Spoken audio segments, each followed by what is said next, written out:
शरीर से लपेट ली। वो भस्म को अपने शरीर से लगाया और भगवान शिव शमशान भूमि में वास करने लगे। यानी जीवन की सच्चाई मृत्यु है। हम सभी जानते हैं कि जगत के अंदर जो आया है उसे एक ना एक दिन ये संसार को छोड़ करके जाना पड़ेगा। इसीलिए आपके जीवन में एक भी क्षण ऐसा ना हो जो बिना हरि के नाम के निकल जाए। संत भाव रखते हैं, ब्रज के रसिक गाते हैं, ब्रज के संत गाते हैं। सो दिन दुर्दिन नाही, मेघ नभ में बहरावे,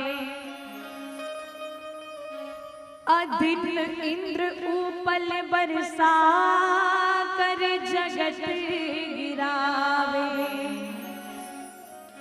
कि सो दिन दुर्दिन नाही, पेट को अन्न न पावे, और प्रेम संबंधी जीवन में जो बिछुड़त जावे। कि दुर्दिन नहीं विनीत कोई, जेती विपत बखानिए, श्रवण परे ना हरि कथा, सो दिन दुर्दिन जानिए। बोले व्यक्ति के जीवन में जिस दिन इंद्र बारिश ना करे वो दिन भी बुरा दिन नहीं है। जिस दिन आपको अन्न ग्रहण करने के लिए ना मिले वो भी दिन बुरा दिन नहीं है। कोई आपका सबसे घनिष्ठ मित्र आपके से बिछुड़ के चला जाए वो भी दिन बुरा दिन नहीं है। सबसे बुरा दिन व्यक्ति के जीवन में कौन सा है? बोले जिस दिन हरि कथा कानों में श्रवण करने के लिए ना मिले, व्यक्ति के जीवन का सबसे बुरा दिन वही है। बोलिए श्री वृंदावन बिहारी लाल की जय। अगर कथा श्रवण करने ना आ सको किसी कारणवश,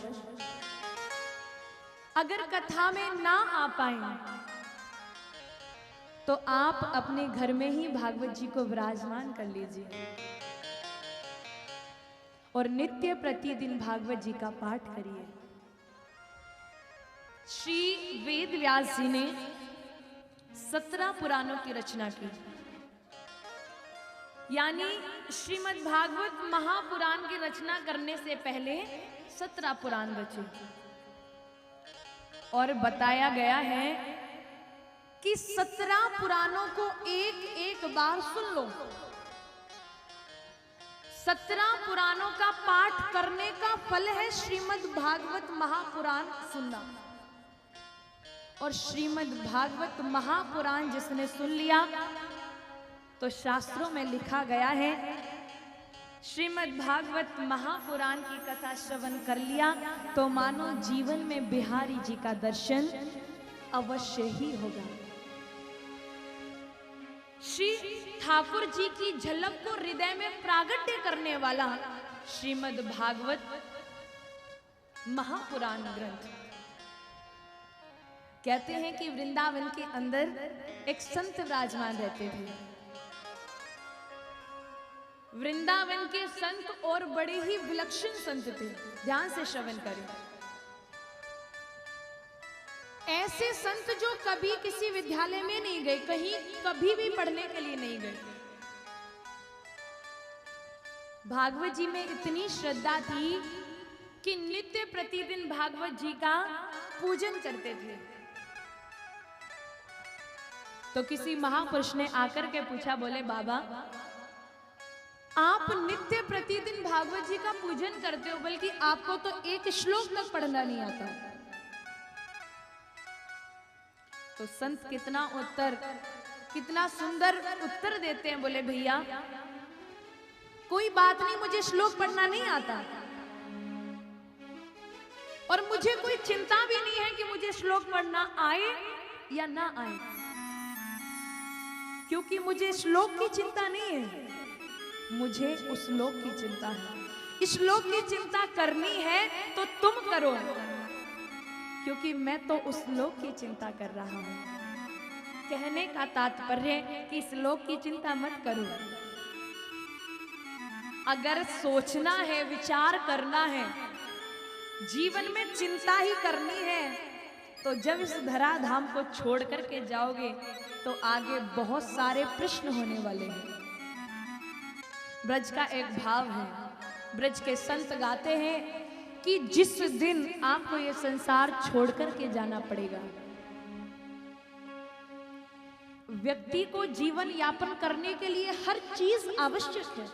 मैं ये नहीं कहती कि आप अपने परिवार का पालन पोषण ना करें, लेकिन जब आप 24 घंटे अपने परिवार को दे सकते हैं, तो क्या आप उसमें से 2 घड़ी ईश्वर के लिए नहीं दे सकते?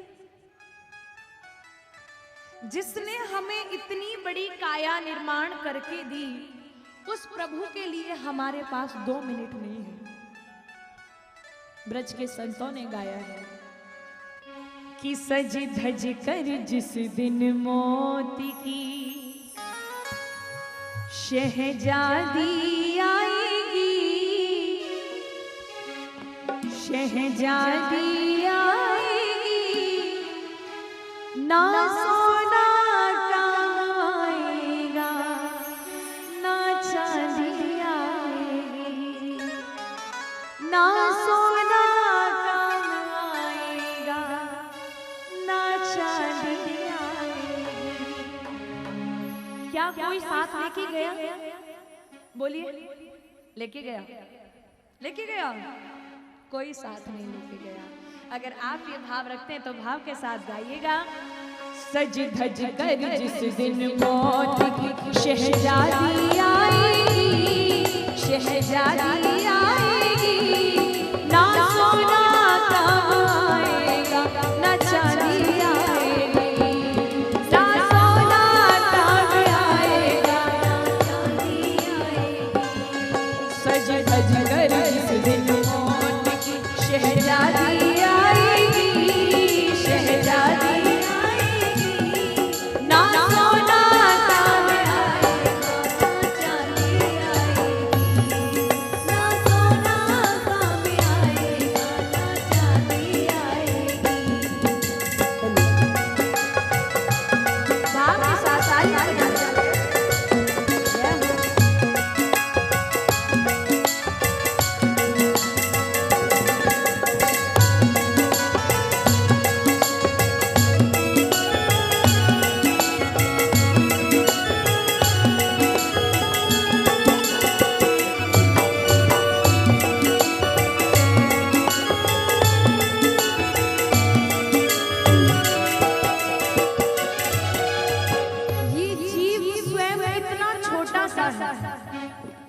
मिट्टी की काया है,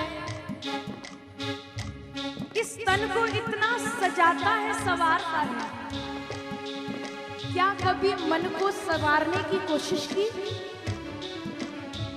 मन को तो नहीं कहता भैया तू बड़ा भागता है, मन को तो कभी नहीं सजाया।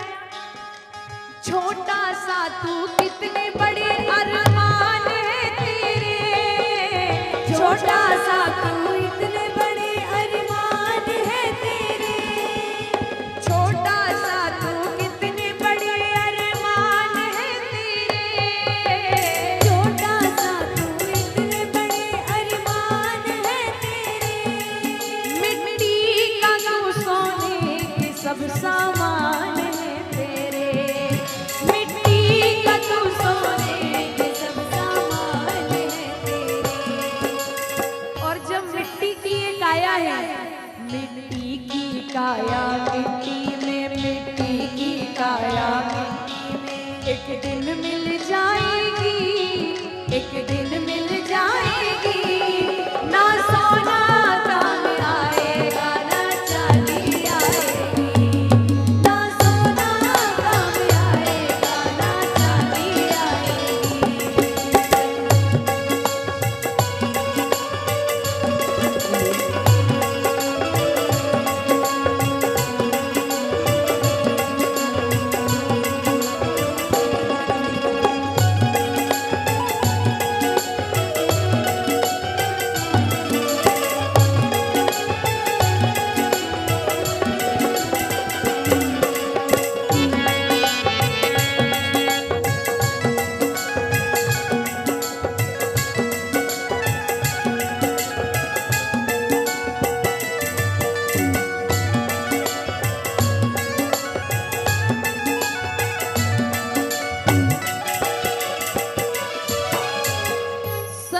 समाज कहती है, अच्छे किए थे कर्म तो पाया ये